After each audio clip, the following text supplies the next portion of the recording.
Welcome to Electric Evolution with Liz Allan. This podcast explores the transition to net zero and the systems driving real change in how we move, live and power our world. Every week I sit down with the people leading that change, those offering insight, innovation and impact in many ways people don't fully see until they hear their stories. If you're ready for real conversations that inspire action and drive change, please like this video, subscribe to the channel and join us on this journey. And let's cut through the noise and build a better future together. Hi everyone and welcome back to another episode of Electric Evolution.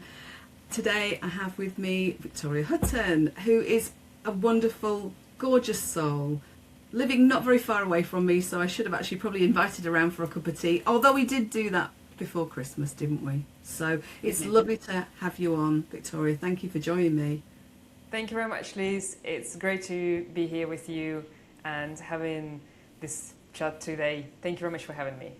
So you are a fractional Chief Marketing Officer, or CMO I've put in brackets. Can you just give me a little bit of your background and tell me what that means? But let's go further back and just start off by just explaining who you are and what you've done to kind of get to where you are today. Okay. Well, I guess we'll start with my accent. It originates from Moscow. This is where I was raised. And then about 15 years ago, I moved to the UK. Therefore, I've built my career in marketing twice. I've done it in Moscow. I worked with companies like Cirque du Soleil, Rolling Stone. And then I decided to drop it all, come to the UK, and then I started my whole experience in marketing again.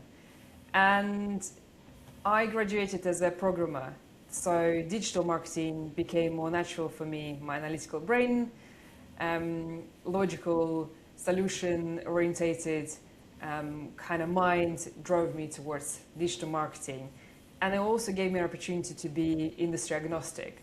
However, a few years ago, I was headhunted by Polestar, and that's when I think my life changed dramatically.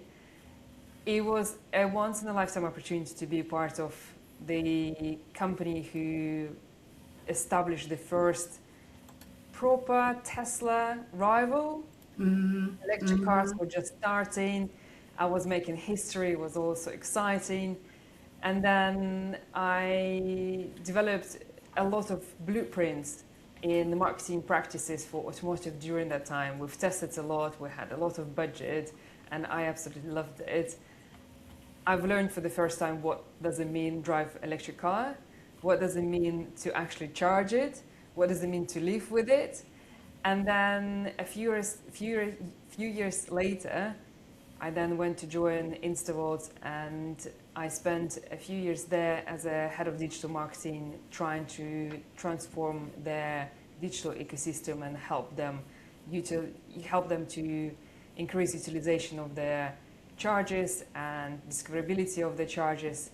And that was an interesting challenge on its own, because that was my first experience dealing with location-based marketing activations, and I haven't done that before. And then I enjoyed my time there. However, I've decided to pivot one more time in my life and to set up my own consultancy, because I feel like I still have too much energy, too much passion for what I do, and I feel like I will be much more effective in helping businesses on a kind of short-term contract, just giving them infusion of my marketing expertise, whether it's a strategy or a technical development or having a look how to enter the market. And so I took this chance and set up my own consultancy, and now I am a fractional CMO. And it just shows, I didn't even remember that you'd said before about Cirque du Soleil and Rolling Stone and, and then Polestar and CPO, and that just demonstrates in itself adaptability, which is amazing, because it's not always easy to kind of transition from different, through these different sectors. Was there any common thread throughout that, or was it just like, right, jump in, do it, let's get on with it? How did it work for you? I think being in digital world helps a lot because I take data as an insight. And therefore, I don't necessarily have to have industry experience to fit in particular fields. And I used to love solving puzzles. So for me, whether identifying the best user journey for publishing house or for how to sell a car and position the brand for people who never heard of electric vehicles, it's a puzzle in its own. So I just need to find the right pieces, and I find them in data. I find them in digital worlds. I pull them together, and suddenly the picture becomes much, much, much more clearer, and that's what I use to move forward. And for me, not being in the same industry also drives innovation in my thinking, because I always have a fresh perspective. I think people who stay in the industry for too long, they become very comfortable with the industry, and quite often they can bring the same kind of the same ways of working.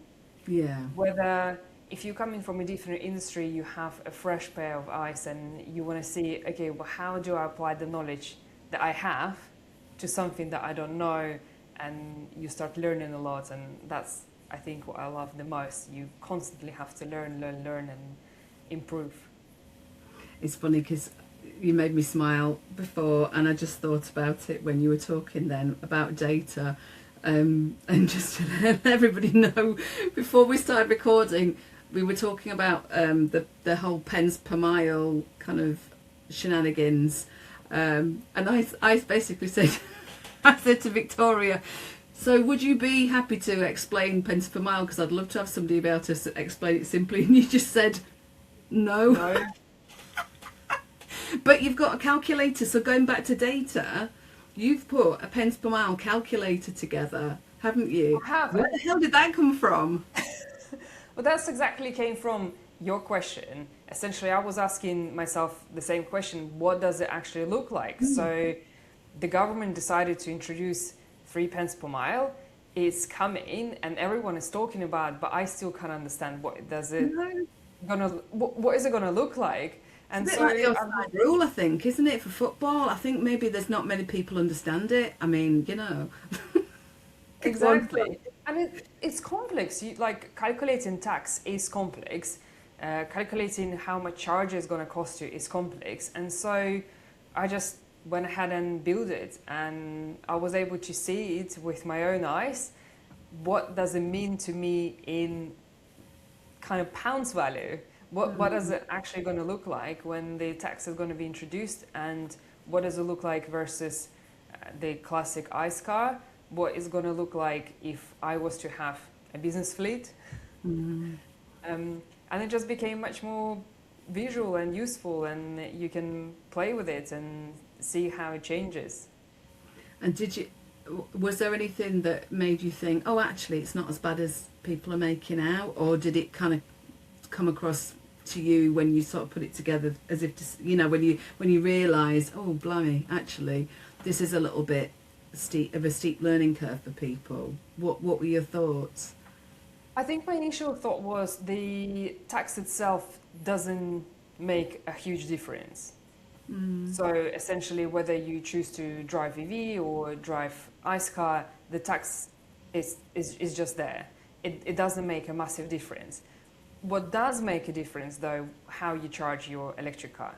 And I think this is where the biggest challenge is still lies, is how you charge. And my realization is still, if you don't have a home charger, living off just public charging is possible, but it comes at a price. Yeah, because and people don't realize that, do they? There's a lot of us who talk about this and we talk about charging, but actually, even the people who talk about charging, like me, have got a home charger, you know. But whereas some people who talk about charging don't use the public charging network very often because of the fact they've got a home charger, you know, I do. You know, so I know the good, the bad, the ugly. and the ones that I'd avoid like the plague. Do you know what I mean? So yeah, but it's something that needs to be looked into, because we're not all in a privileged position of having a drive, are we?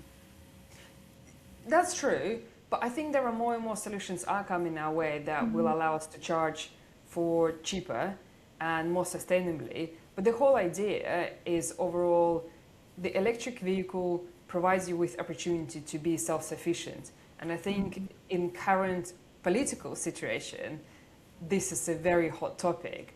And essentially with ICE car, we are now all of a sudden have to pay so much more for the petrol, whether people with solar panels who are self-sufficient because they're receiving energy from solar, they can charge their car, they can charge their home with electricity, and it's kind of free. I mean, obviously these are details, it's not free, obviously, but it's self-sufficient. You will not be in a situation where all of a sudden you wake up one day and you essentially can't afford to hit your home, or you can't afford to get from your home to the office. And I think this is where the electrification and sustainable energy is coming towards, and it needs to be implemented more and more and more. I was going to say, and I mentioned this to you the other week, didn't I, when we were talking before? One of the really early podcast conversations that I had was with Graham Cooper when he was working for National Grid, and he talked about democratisation of energy, which basically means you're in charge of your own energy in your house, and yeah, we are one of those that we've got solar and we've got battery and we've got a heat pump, and an EV and a charger. So we are lucky in that way. But it's like my husband, and I leave him to do all this because he likes it. He's a bit of a geek like this, but he will export from our solar when we've had a good day, and we've had some good sunny days, this month in April so far. We actually make more, not as much as somebody from who had the feed-in tariff, which was years ago, but we make more than we pay on the overnight tariff, which is now I think down to I think it's about 5p, but I think we were making around sort of 13p per kilowatt hour. So, it's great to see those plus signs coming up, not just the minus signs on your electricity bill, and because you can see it in an app. At home, that bit's nice to kind of go, oh, we got this much, a few, even if it's 2 or 3 quid, it's nice to see it come back. I've listened to that podcast that you've mentioned. I've listened to that episode. Fantastic. Really, really good chat. So thank you very much for sending that link to me through. I've really, really enjoyed. And like you said, it's really nice to see the plus sign, not just everyone takes from us. Everyone, and all of a sudden this is a little bit of a give back. It is nice to actually see that. And you've got, it's funny because like everybody seems to think about how much, and I was going to write something about this and I never got round to finishing because of other various things going on, but I was going to write about how people sort of, you get people saying, oh, how long is it going to take for your solar panels and for your battery to get get a return on the investment you put in? We don't do that if you get a car, do you? Or if you've got a business and you've got capital equipment to buy, you kind of have that it's going to lose its, things are going to lose value over time. But I don't know why there's this conversation about solar panels and batteries and air source heat pumps and things like that. Well, yeah, of course you want to know how long it's going to take, how much money you're going to save, but surely wouldn't you want to just go, right, okay, if you've got that cash, and I'm sorry, I am sounding like I'm a right privileged person and I'm not meaning to sound like that, but seriously, if we can, all I'm saying is that if we can look at it from a bit of a different point of view, it's a bit of a marketing point of view, isn't it really? You're benefiting by every year you're going to get back however much money, by, as long as you're a bit canny. It's like my neighbour, bless her, they've got probably as many but they've got as many solar panels as we have, and then she's got a battery. But I don't think she does any of that stuff because she's not really tech minded. So there is that. But how would you? I'm going to ask you this question as a marketeer. How would you, if you know what I've just said about getting people to think about this slightly differently and going, yes, it's going to cost you X to buy this, in the same way as you buy a car. You know, how do you market it different and say, yes, it's going to cost you X to buy your battery and your solar, but actually every year you're going to make money back? Where's that gap, and how would you fill it as a marketeer? Sorry, I'm putting you right on the spot there, darling. You are putting me on a spot. I think when it comes to things like this, it's a question of what is it for me. And with the cars, it's been built for years. It's either an element of how posh you are, and you go, it's your image, you know, it's your image, or it's a necessity. You have to get from home to office. You have to either maybe use public transport if it's available for you, or you get a car. So it's a necessity. And I think quite often solar panels and energy, because it's so intangible, it doesn't feel like necessity. It doesn't feel like it's something that will benefit you. And this is where... But we pay out for a boiler, though. You'd pay out for a boiler, so you've got to have a boiler. You know, if you don't have one, you've got to have the... You know, so it's that. Well, exactly. But people know what it's like being without boiler. People know what it's like to be cold. And this is something that their parents lived with or without. Younger generation will be much more equipped in understanding that solar panels is just must have on your house. It's a change in generation. And I think this is why for us it's very difficult to we have to spend money on it.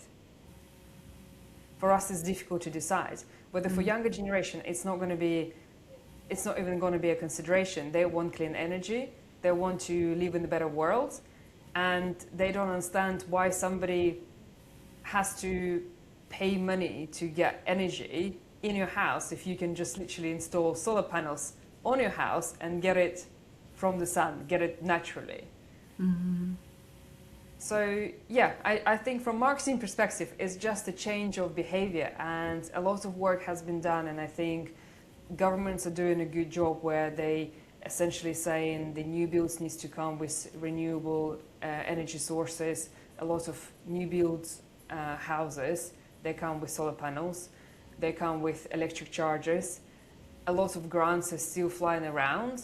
So it is becoming much more affordable, and therefore more people are considering this. I think somebody told me that Amazon or Aldi are launching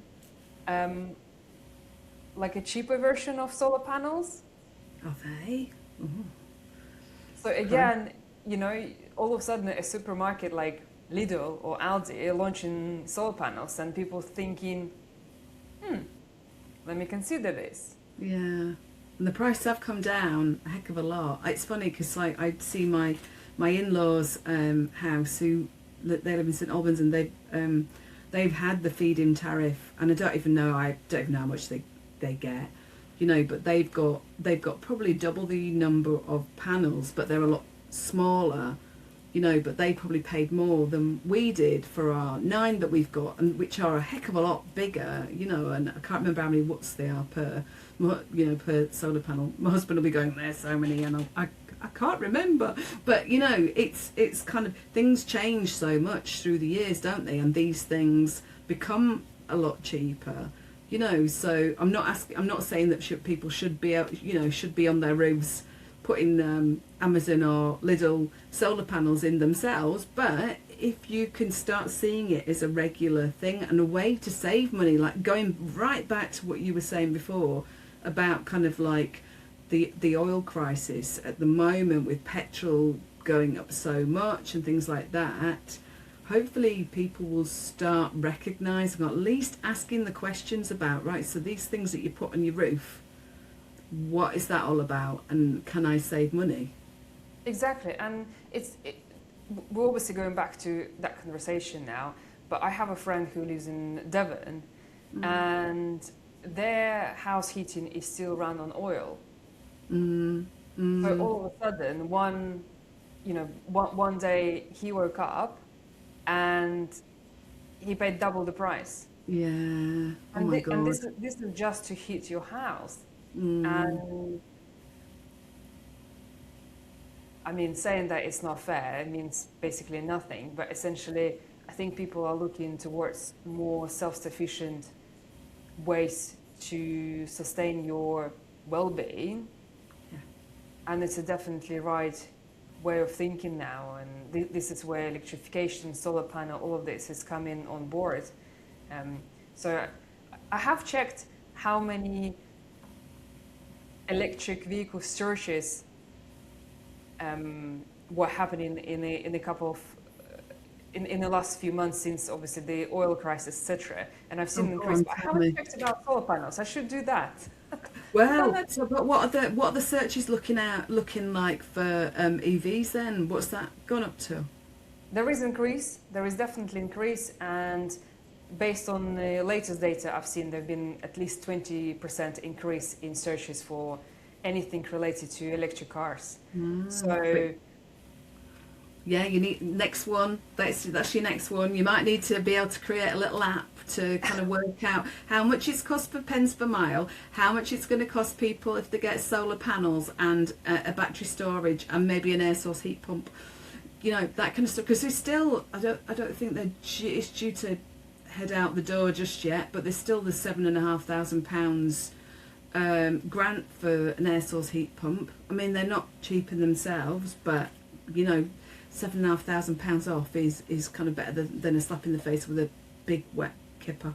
Sorry, but a big fish. But yeah, and going back to what you were saying about well-being, I think it's also looking at electrification full stop. It's about mental health as well, because I can imagine the toll. You know, I've seen like lorry drive or should I say fleet owners of lorries being interviewed about how much the prices have gone up, you know, for fuel, for kind of fueling their lorries and stuff like that, and just people in general, like, you know, Joe and Joanne Public as I call them, the mental health toll on, you know, all of a sudden you've got this massive big rise in prices, that actually it's not just on one thing, because of the fact that they're all coming in from different parts of the world, you know, that in itself kind of creates, you know, mental health issues, doesn't it?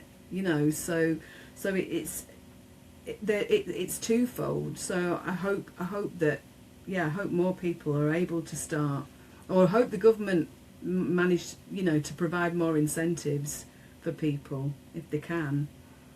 yeah, I agree. So let's get away from any modelling subject. Are there any? So we were talking before we started recording about brand loyalty, because that's a really interesting one, isn't it? It's a really interesting conversation, because do you feel that brand loyalty is still a thing at the moment, or does it depend what you're buying? I think brand loyalty is still a thing. In different circumstances, it means different things. But I think it's becoming thinner. I know in the past, people used to have brand loyalty to their favorite supermarket. Let's say if you used to go to Sainsbury's, you would go and shop at Sainsbury's. Yeah. And then suddenly Yeah. Aldi and Lidl came Yes. to the market, and people started considering. And a lot of the time, brand loyalty comes to obviously the consumer offering. What does that brand offer to the consumer? You know, Sainsbury's obviously used to have their loyalty card, and it used to work. Then Aldi and Lidl came about, and they offer it there. And essentially, it comes from different choices as well. But interestingly, what I started noticing, obviously, when I was working with Polestar, we had to break that whole brand loyalty element because Polestar was completely brand new car on the market. It was completely brand new brand. And if you want to retain your customer, which a lot of brands wants to do because it's cheaper to retain a customer than acquire one, we had to understand where the brand loyalty is coming from and how can we create it. I think Polestar has done an amazing job by creating the brand loyalty. But also, interestingly, what was very helpful is to have association with Volvo. However, saying that, that happened almost 10 years ago. I think Polestar launched about 10 years ago. And within automotive, there is a lot of changes happening from Chinese side of things. A lot of cars are coming from China. And this is where the brand they used to be loyal to suddenly letting you down in experience with them. Suddenly you can no longer call the customer service and get the service you used to have. Yeah. Your tech suddenly started failing. Your service started costing you more money. And naturally you start looking around. You're like, okay, well, BYD is creating so much buzz around their cars. Maybe I should try. And then you go for a test drive, you try and you're like, well, it works. It gives me the same kind of experience, maybe sometimes better, and it costs me less. So I'm gonna give it a go. And I think this is where brand loyalty is now disappearing because the offers are stronger on the market. And sometimes with the cost of things, I think consumers are forced to essentially reject their loyalty to a particular brand and try consider different things. So I think the cost of things has now also come to affect to the whole brand loyalty element. And it's harder now for marketing because you don't want to base all your marketing based on cost of things. That's not how marketing wants to work most of the time. You want to create this relationship with the consumer. You want to create the element of belonging to a particular part of the community. So, in fashion, it still works, but more and more things are coming to the market, and it's harder and harder to create the brand loyalty as true as it was maybe 10, 15 years ago. It's funny you should say that because it just suddenly got me thinking about the fact that we were very loyal to VW with our car until we moved to an EV. And I took out, when I first started this podcast nearly, it's getting on for 3.5 years ago now, I took loads and loads of different EVs out for a test drive just because I wanted to just understand how they drove, how they felt to me, because I liked our VW Golf. I really did. It was right for me. It was right for us, for a family. There's only 3 of us, do you know what I mean? And changing to a new brand was a massive thing for us, really. But at the time, I didn't like the ID3 because it just didn't drive the way that I wanted it to.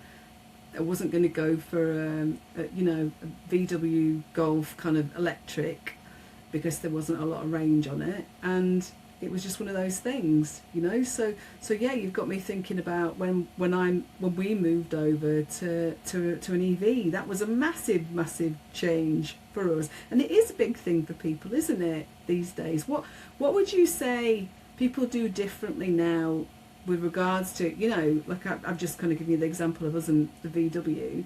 What do people do differently that maybe they didn't do before when they're thinking about changing a brand, especially when it's something like a car, because that's quite personal to people, isn't it? It's a good question. My personal opinion is there is a lot of information saturation. Information coming to us from all sorts of different places. And I believe I'm trying to put it in the right way, but I think nowadays being loyal can come at a cost, and it shouldn't cost you anything to be loyal to your friend or to a brand. It should benefit you. But right now it comes to you at a cost, and people are seeing other people being happier with other choices. I mean, I'm making a mouthful right now, but essentially, let's take Volvo, for example. You know, Volvo is one of the brands that have got a very strong customer loyalty. It costs you almost £500 just to petrol it. Yeah. With the living crisis, it's so expensive. And all of a sudden, you see JQ everywhere now. Yeah, started seeing that. I thought I was reading it wrong. I had to take a photo and kind of Google it because it just shows. Yeah. And I think people with amount of information that are available for us now is just silly not being considerate of other choices. And people are more rigorous in making those choices because, again, the expandable income is less than what it used to be. So unfortunately, people are forced to consider other options and choose better and take longer time to make the choices that are going to be beneficial for their life rather than just staying loyal to one thing or another. They have to change habits, and most of the time it's for the better. Sometimes it's not. So is there a balance between as a marketeer or from a marketing point of view, is there a balance between being reactive to change or brand loyalty and being strategic when it comes to how do you get that balance right? Because you don't want to be reactive all the time and go, oh my god, what's going on? 20% more people are they googling our brand? But how does that balance work? It's a difficult situation for marketers right now. I think remembering practicing marketing 7 years ago and thinking, okay, I need to make a strategy for 5 years ahead, I don't think it's possible anymore. It's just not possible. Technology are changing, consumer demands are changing, cost of things are changing. And right now it's possible to still build a strategy, but I think maybe a year in advance. And that strategy it's like a navigation point. You cannot get as detailed as you used to be able to do before. I don't know what it's like in FMCG sector, but it's definitely not, I think, in automotive or CPO sector, for example, or B2B. You have to be reactive. At least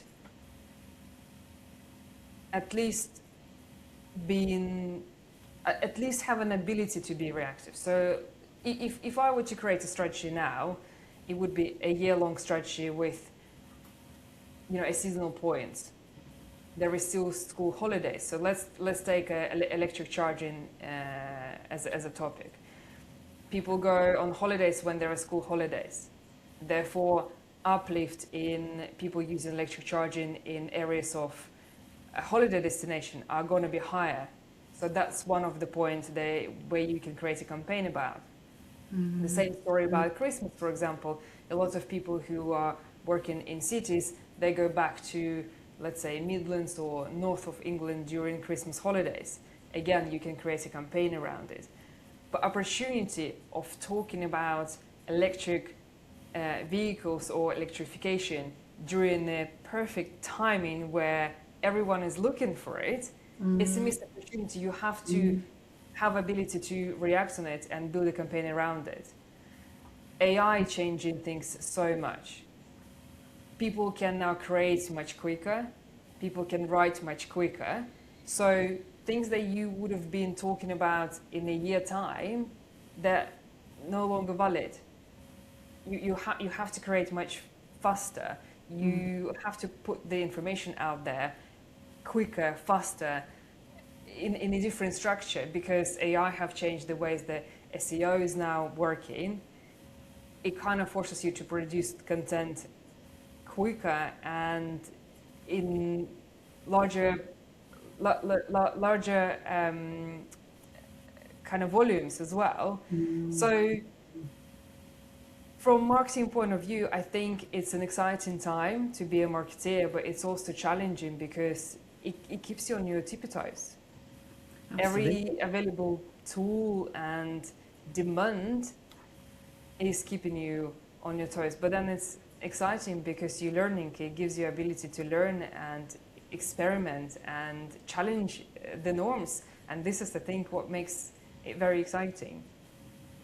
But it does kind of also, because you talking about AI is interesting. It also, right, I'm going to ask this way.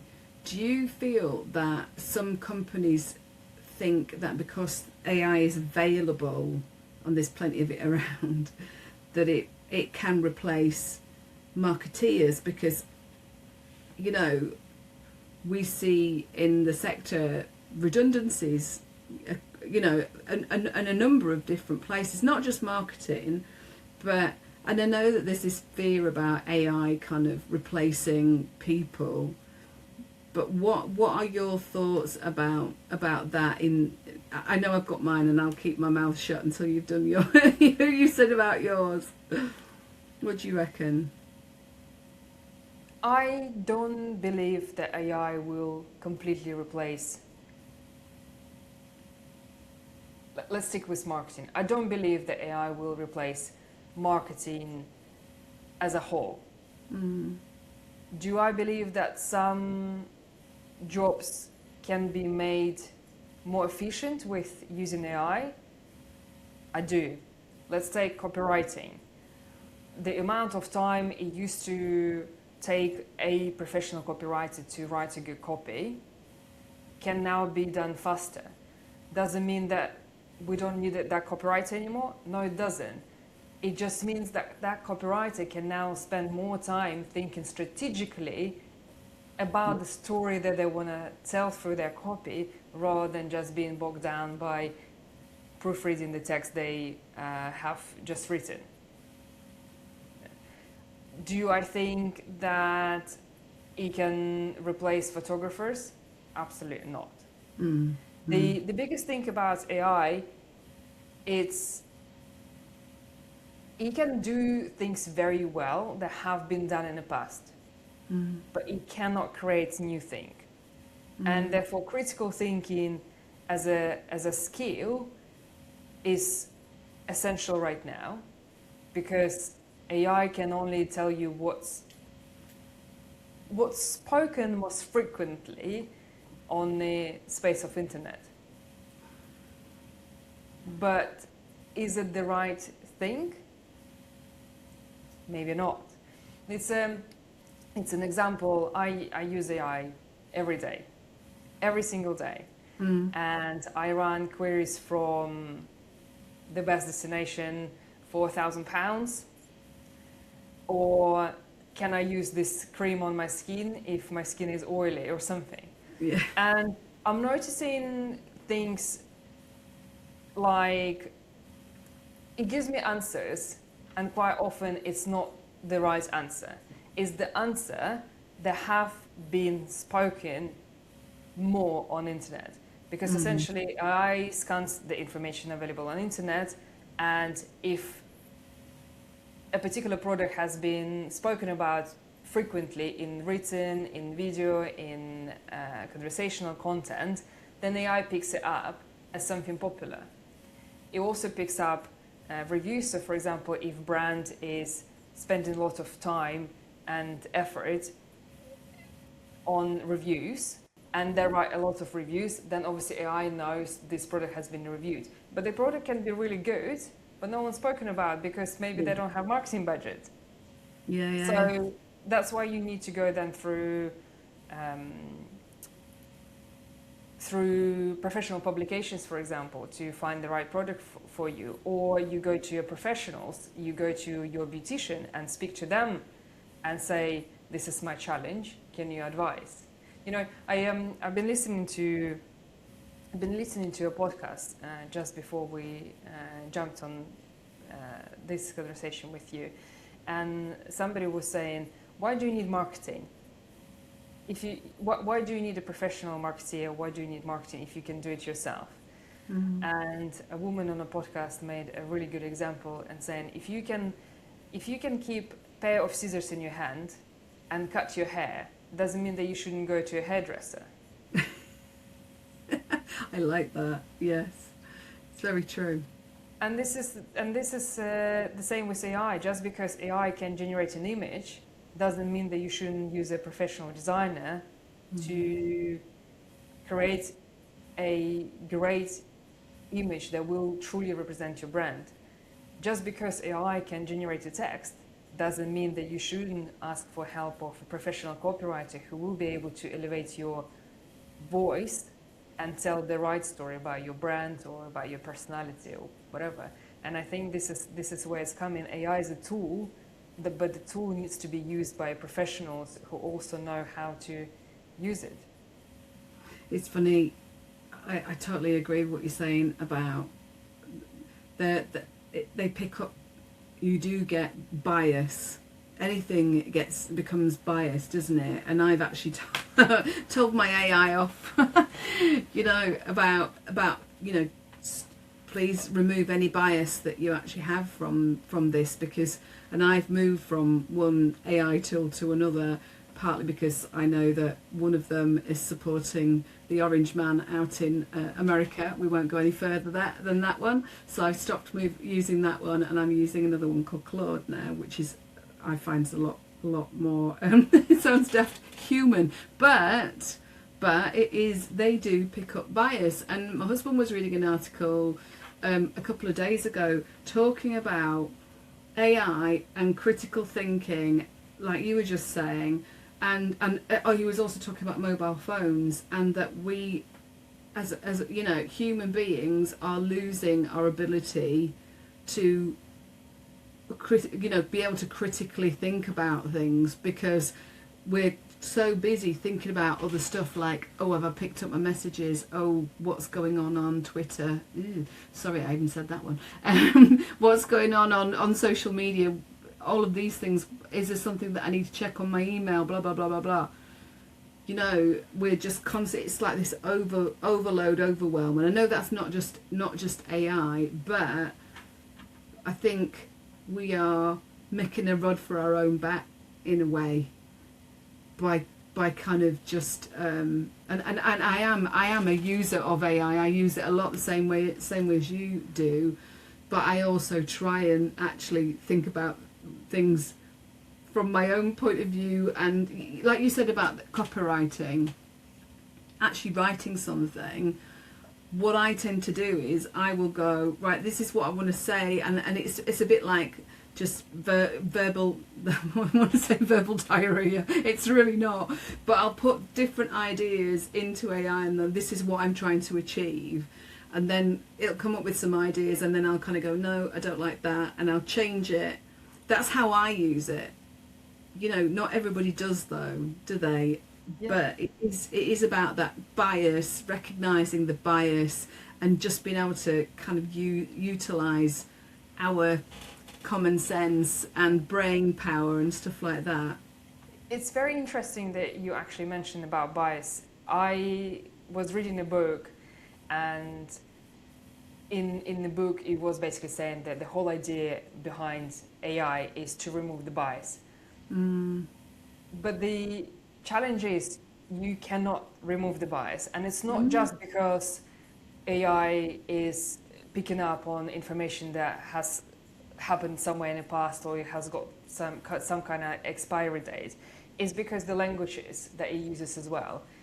As you know, I speak Russian and English. Yes. And each LLM is trained on particular language. So let's take ChatGPT.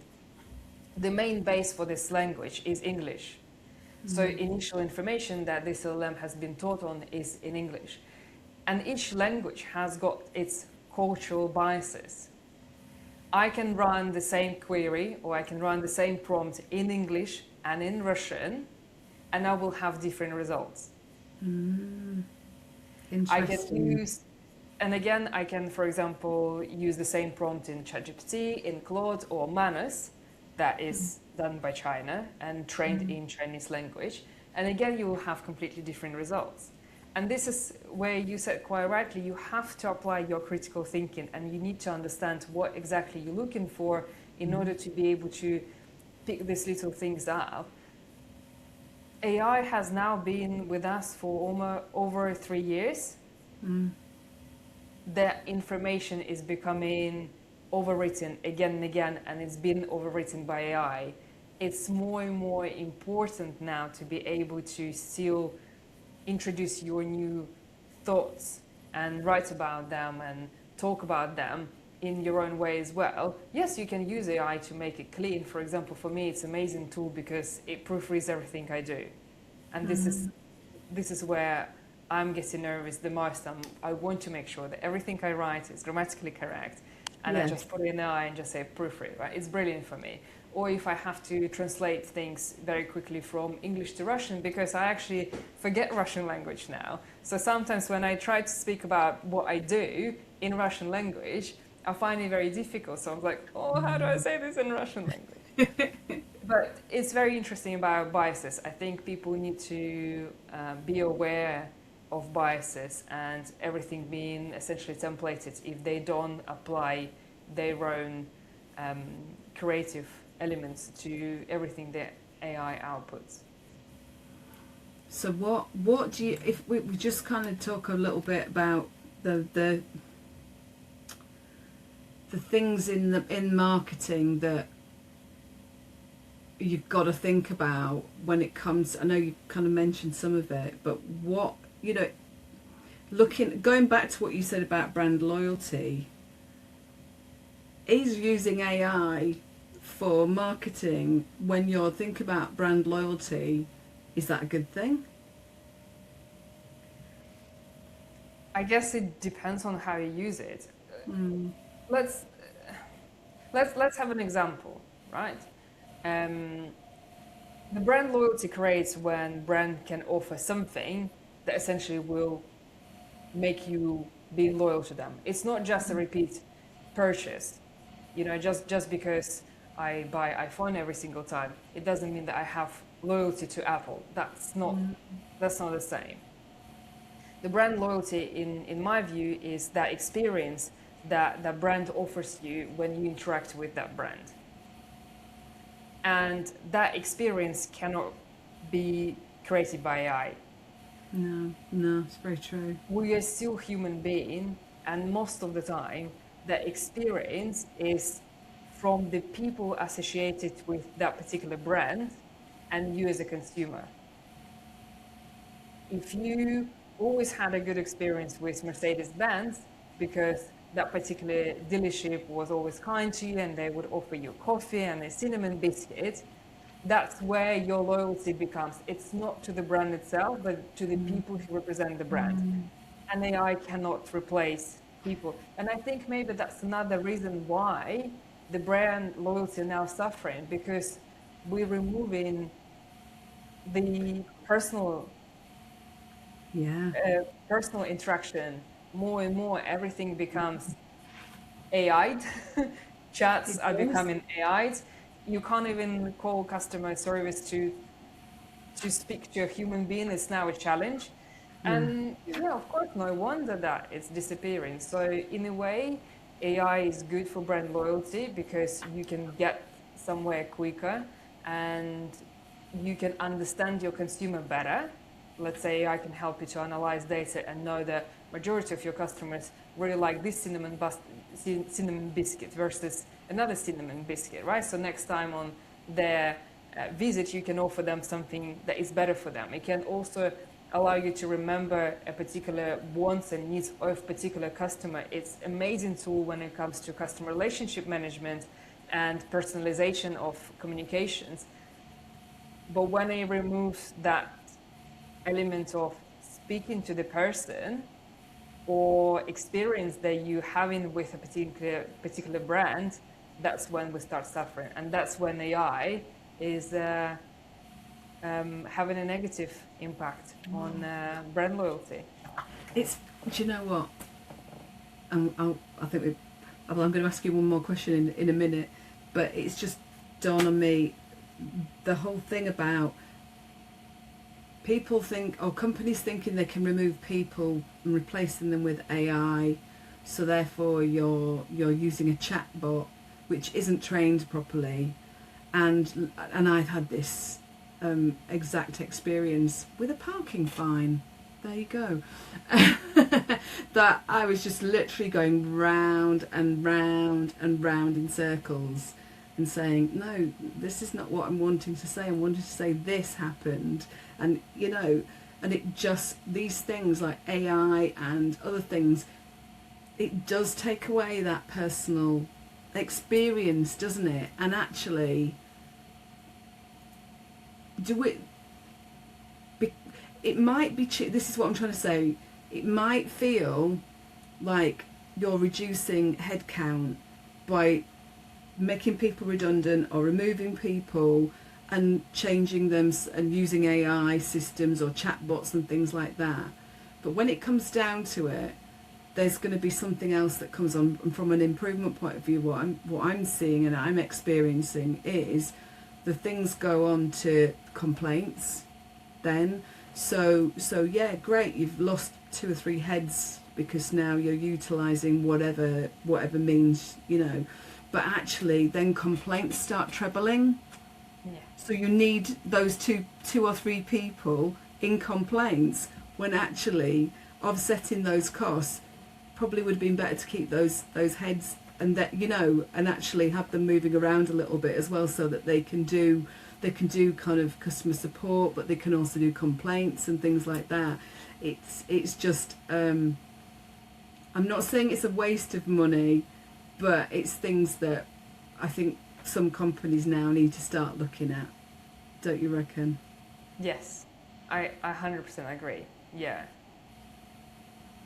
So I'm going to ask you a final question. Tell me what is most exciting about what where you think things are heading next. What are you excited about right now, and what would you like to see happen in your life and your consultancy in the next kind of 12-18 months? I think my biggest excitement is understanding that I absolutely love seeing where I can impact business growth. I really enjoyed my time with Polestar, for example, when every single decision we've made together with the team in the UK had impact on the consumer tomorrow. Mm-hmm. And I think by injecting my expertise and my skills on a short term in a company and then seeing them grow will be the best mix of skills and money, essentially, for both me and the company. Because the big challenge that I see between companies and employees is that whole situation of dependability between each other. Mm-hmm. Quite often companies employ a marketeer and they outline what they want this marketeer to do, and the marketing person is so afraid of saying this is not the right way because they need their job, that they just end up doing what they need to do. Mm-hmm. And at the end of the day, both the brand and the person, for example, can be extremely bright and talented, but it creates a friction. It creates a traction between the brand and a marketing person, and essentially between the functions of the brand and marketing as well. Being in consultancy position is my job to offer the best solution for the challenge you're facing based on my experience, my skills and my expertise. And it's up to the brand to decide whether they want to take it or not. But the bias is removed. I will never be biased to you just because you gave me the project to work on. I will only be biased to you from the point of view I want to make sure your brand and your business is growing, and therefore I will try my best to give you the best advice possible, rather than just doing what you ask me to do because you're paying me salary. Yeah. And you see things from a different point of view as a consultant anyway. I know marketing and improvement is kind of different, but going into a company as a consultant is very, very different. You get a very holistic bird's eye view of things quite quickly, and you can usually suss things out and kind of work out what the best is. And you sometimes you go in and on a project and you kind of have to be honest. I always see myself, and I don't know whether you see yourself like this, as a bit of a critical friend as well. I'm not a friend, but actually I'm able to point things out which maybe an employee, in inverted commas, wouldn't be able to do. You know, It makes quite a difference, doesn't it? Exactly. So there you go. So I will be providing your details in the show notes and everything. And it's been lovely talking to you. And we've chatted quite a lot anyway. And you have, like I say, you've been round for tea, and we've even, a cup of tea, not like tea, like as in posh tea, but it's been absolutely just lovely getting to know you. And I know that everybody's going to, watching and listening is going to find it a joy listening to you. So thank you for your time. It's been lovely. Thank you very much, Liz, and thank you to everyone who will listen to us, and hopefully will enjoy our little chat today. You definitely will. And actually, there is only going to be one more chat after this, so I wanted to get you on before the podcast finished, and so the next episode after you will be that'll be it, unless there might be an odd special here and there. We shall see how it goes, but I think after nearly 3.5 years I'm due to have a bit of a break from this. But you know what, Liz, I'm really excited to see what the next chapter has got for you. I'm really excited. You're an amazing person, and what you've done has been fantastic. So I'm sure it will be at least exciting. It will definitely, whatever it is. And I really, really appreciate you saying that. That was absolutely lovely. Thank you. I always used to be really crap at taking praise, but I'm starting to get better at it, because I know that's thank you. And listen, so everybody, please do, as I usually ask you, like and subscribe and share. There are still going to be another 100, so this will be episode 189. There are 188 episodes for you to check out since 20 blooming long time ago, including the one that she talks about with Graham Cooper, which is about episode blooming heck, I think it's about episode 12 or something. I might even add the link to that as well. So a bit on democratising energy. Cool, I've got somebody else's teeth in. But listen, on that note, I'm just going to say thank you to everybody watching and listening. I really appreciate your time. A lot of you have stuck with me for a long time and put up with me. And thank you to Victoria. You're just an amazing woman, and thank you. I want to see you do amazing things. And yeah, thank you. I'll speak to you very much, please. All right. Thanks for watching. See you next time. Thanks for watching Electric Evolution with Liz Allan. If you've enjoyed this episode, please like this video and subscribe to the channel. If you're a charge point operator, local authority or stakeholder in EV charging, I'd love to talk to you about our Charge Point Evolution framework. It's designed to help you create a seamless EV driver journey, boost utilisation and maximise your return on investment. Alternatively, if you know someone who'd be a great podcast guest or might be interested in sponsoring an episode, you can email me on liz@fullcircleci.co.uk. Thanks again for watching.